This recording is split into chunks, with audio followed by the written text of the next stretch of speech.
Future, bright future کے لیے دو basic جو کنڈیشن ہے ان میں سے ایک یہ ہے اپنے ماضی سے سبق حاصل کرے، اور فکر کا مطلب بھی یہی ہے کہ معصومین علیہ السلام فرماتے ہیں اگر آپ اپنی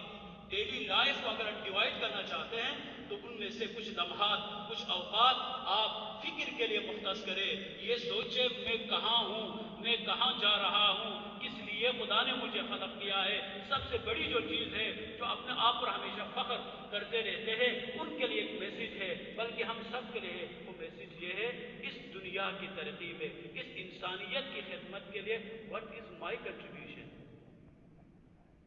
میری کیا خدمت ہے۔ فقط مجھے کھانے کے لیے خلق کیا ہے، شاید مجھے فقط اس لیے خلق کیا ہے جہاں کہیں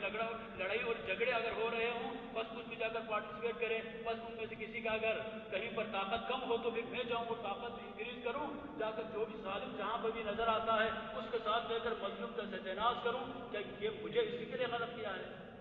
ہم اس دنیا سے جائیں گے تو آپ کس چیز پر فخر کر سکتے ہیں؟ آپ کے بچے آپ کے بارے میں کیا سوچے کہ یہ ہمارے بزرگ تھے، یہ ہمارے والد تھے؟ تو یہ سوال آپ اور ہم اپنے آپ سے پوچھ سکتے ہیں۔ آج کا دن بھی گزر گیا، کل کا دن بھی گزرے گا، باقی ایام کی زندگی میں آپ کو ملیں گے، تو آخر آپ ان ایام کو جو خدا کی طرف سے آپ کو عطا ہو رہے ہیں ان ایام کو کس لیے آپ کو چاہیے؟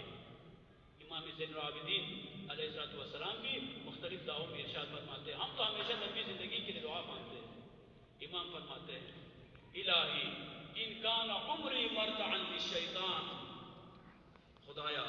اگر یہ میری زندگی شیطان کے لیے اما جگاہ بن رہی ہے، اگر یہ میری زندگی شیطان کے مرضی کے مطابق اگر چل رہی ہے، اگر یہ میری زندگی خدا کی مرضی کے مطابق نہیں گزر رہی، اگر یہ میری زندگی کسی انسان کی بہتری کے لیے نہیں گزر رہی، اگر یہ میری زندگی دوسروں کو تکلیف پہنچانے میں گزر رہی ہے، اگر میری یہ زندگی نیگیٹو تھنکنگ میں گزر رہی ہے، اگر یہ میری زندگی لہو و لعب میں گزر رہی ہے، تو مولا فرماتے ہیں ان کان عمری مرتعا للشیطان فاقبضنی الیک، مولا فرماتے خدایا اگر یہ میری زندگی شیطان کے لیے اما جگاہ اگر بن رہی ہے تو کل میرے لیے کل والی زندگی نہیں چاہیے۔ اس